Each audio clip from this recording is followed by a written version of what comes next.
Second Esdras, chapter 15, verse 1. Behold, speak thou in the ears of my people the words of prophecy, which I will put in thy mouth, save the Lord. So these are the words of prophecy can be found in the Holy Scriptures, the King James Version Bible. Okay?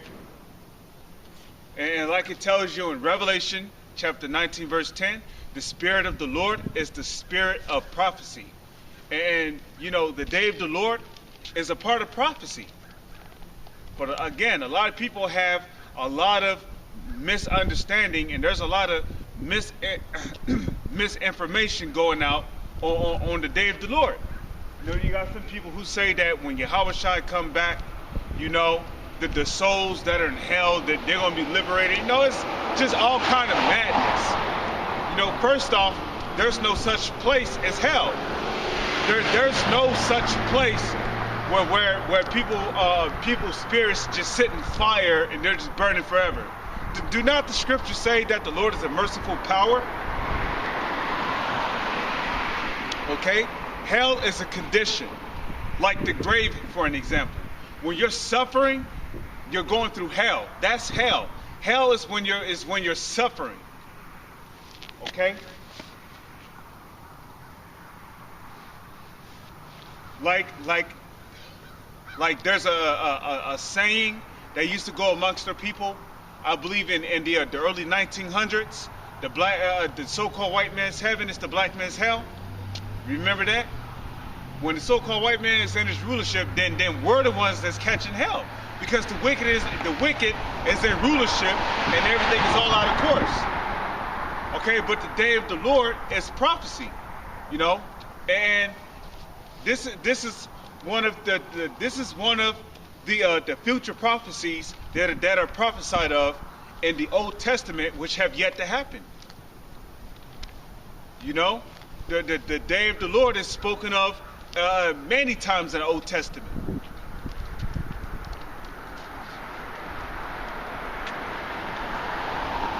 Verse 2, it caused them to be written in paper. Is it not written in paper? Okay, caused them to be written in paper, for they are faithful and true. Verse 3, fear not the imaginations against thee, let not the incredulity of them trouble thee that speak against thee. Right, so we don't care what people think about us, you know. People can look at us like we're crazy, you know. Oh, yeah, that guy got a beard on his face, he's wearing a dress, you know, he's speaking roughly, you know, he's mean looking, but he's got a beard, you know, like.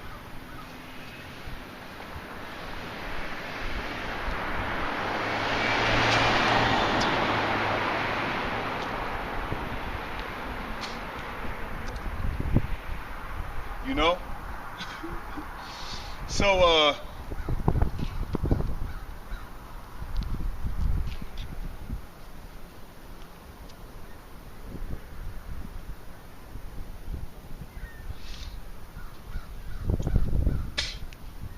you know, hey, when we come out here on the highways and hedges, we're on a mission. You know? And that's to wake up the Lord's elect. You know, whosoever they may be out there. So verse 5, behold, saith the Lord, I will bring plagues upon the world, the sword, famine, death, and destruction. So these are some of the plagues which the Lord is going to bring upon the world, you know. Now, did I not just read in Matthew chapter 10, verse 34, did not the Lord, who the world calls Jesus, say that he came not to send peace but a sword? So a sword is an instrument of death. Fire can be counted as a sword. Okay? You can kill somebody with fire. Ice, cold weather can be counted as a sword.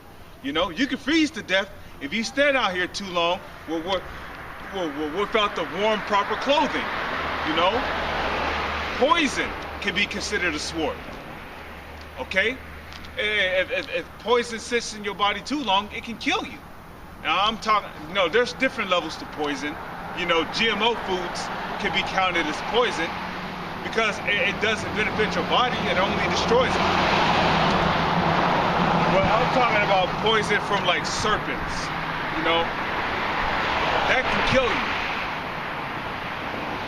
Okay? A knife can be counted as a sword.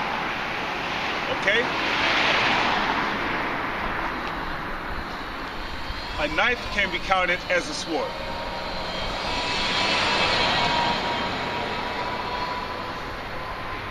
You know, you can kill somebody with a knife. So a sword is just an instrument of death. You know? So the Lord said that he's going to bring plagues upon the world. The sword, famine, death, and destruction.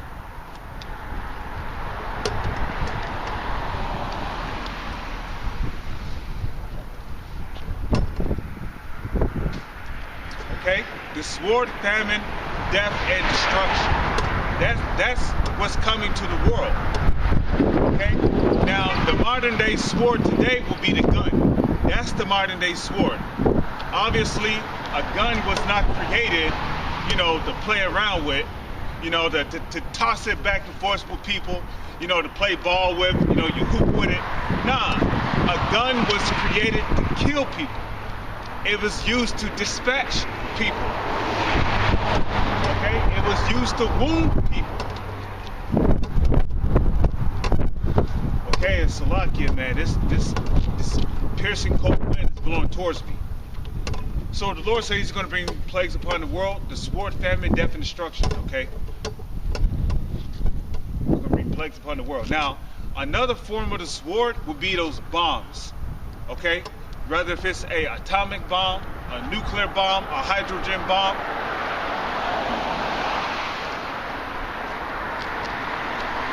Okay,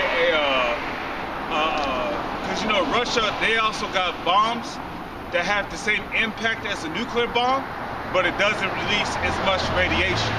Because Russia has weapons of mass destruction that could do damage equivalent to that of a nuclear bomb, but they're not nuclear bombs. Okay? So all kind of missiles are going to hit America, which are going to be shot from Russia, NATO, and so forth. Okay? But the Lord said that he's coming to bring, he said that he's coming to bring a sword. So back in Matthew's, this is the book of Matthew's, chapter 10, verse 34. Okay, these are the words of who the world ignorantly calls Jesus. He said, "Think not that I am come to send peace on earth. I came not to send peace, but a sword." Okay, still recording. So, Yahushua said that he ain't come to send peace on earth. He came not to send peace, but a sword. Oh, happy day when Jesus walked. Nah, man. Nah. Think not that I am come to send peace on earth. Yahushua is not coming for peace. He's coming to make war. Okay? Because think about what happened to him 2,000 years ago. You know, 2,000 years ago, there were many accounts of when our people tried to kill him. You know, those wicked scribes and Pharisees tried to stone him at one point. Our people tried to throw him off a cliff. You know, there were certain of our people who tried to stone him themselves. You know, Yahushua was always in peril of his life, of our people. Why? Because he was getting on them about their sins. You know, others blasphemed him. You know, there were certain of our people who mocked him. You know, called him Beelzebub, the Lord of the Flies. But ultimately, our people had him crucified. Okay? Our people had him murdered. You know? So Yahushua died in an innocent man. You know? Yahushua was blameless. You know? He kept the laws, statutes, and commandments to 100%. You know? He kept all the high holy days. He had a beard. You know, his hair was not long. You know, Yahushua was a perfect man when he walked the earth, and our people had him murdered. You know, so before Yahushua was put on the cross, you know, they mocked him, they laughed at him, they punched him upside his head. You know, they took his garment off and put a purple robe on him and a crown of thorns. And you mean telling me he's coming back to bring? You mean telling me he's coming back you mean telling me that he's coming back to establish peace for the whole earth? Nah, he's coming back to make war. He's coming back to get his vengeance. Oh, and yeah, I'm gonna get that next. As a matter of fact, I can get that right now, because the Lord is coming back for vengeance. Okay. And then when he was put on that cross, what was going on? While Yahushua was on that cross, you know, he was kicked around. They pushed him to the ground. They threw rocks and stones at him. They were yelling and you know, cussing him out, saying all kind of profane things about Yahushua. You know, they were mocking him. You know, and this was larger crowds of our people, the 2/3 of our people who were doing this. You know,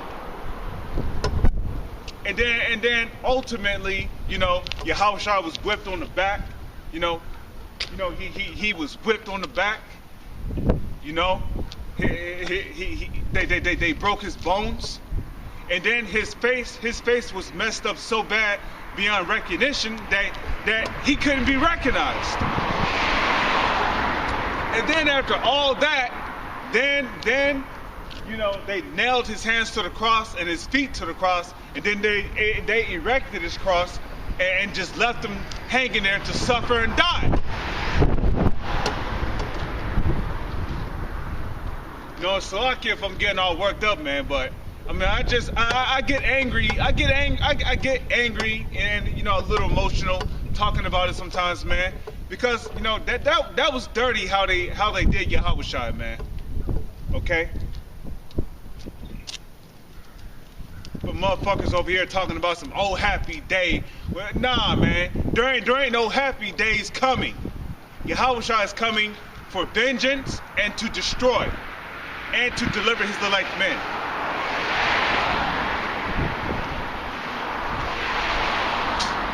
Ain't no happy days coming for so-called white people or Arabs or Africans or Amalekites, which are them fake Jews in the land of Israel. Ain't no happy days coming for them either. Ain't no happy days coming for Chinese or Japanese people. Ain't no happy days coming for North Koreans or South Koreans. Ain't no happy days coming for Africans or East Indians or Hawaiians. Ain't no happy days coming for the 2/3 of Israel. Ain't no happy days coming for you either. You're going to be destroyed too.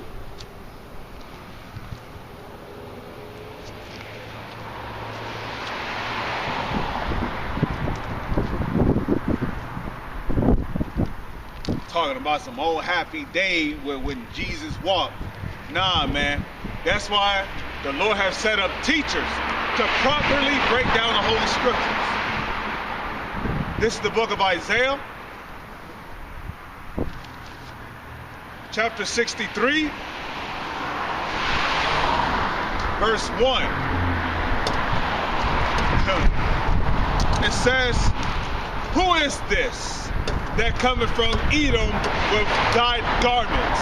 From Basra, that is glorious in his apparel, traveling in the greatness of his strength, I that speak mighty to save." Okay?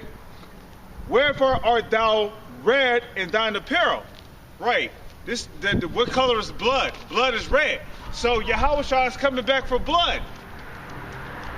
That's why when you read Revelation 1:7, in which Lord's will, I'm going to get that too. When you read in Revelation chapter 1 verse 7, it speaks about how when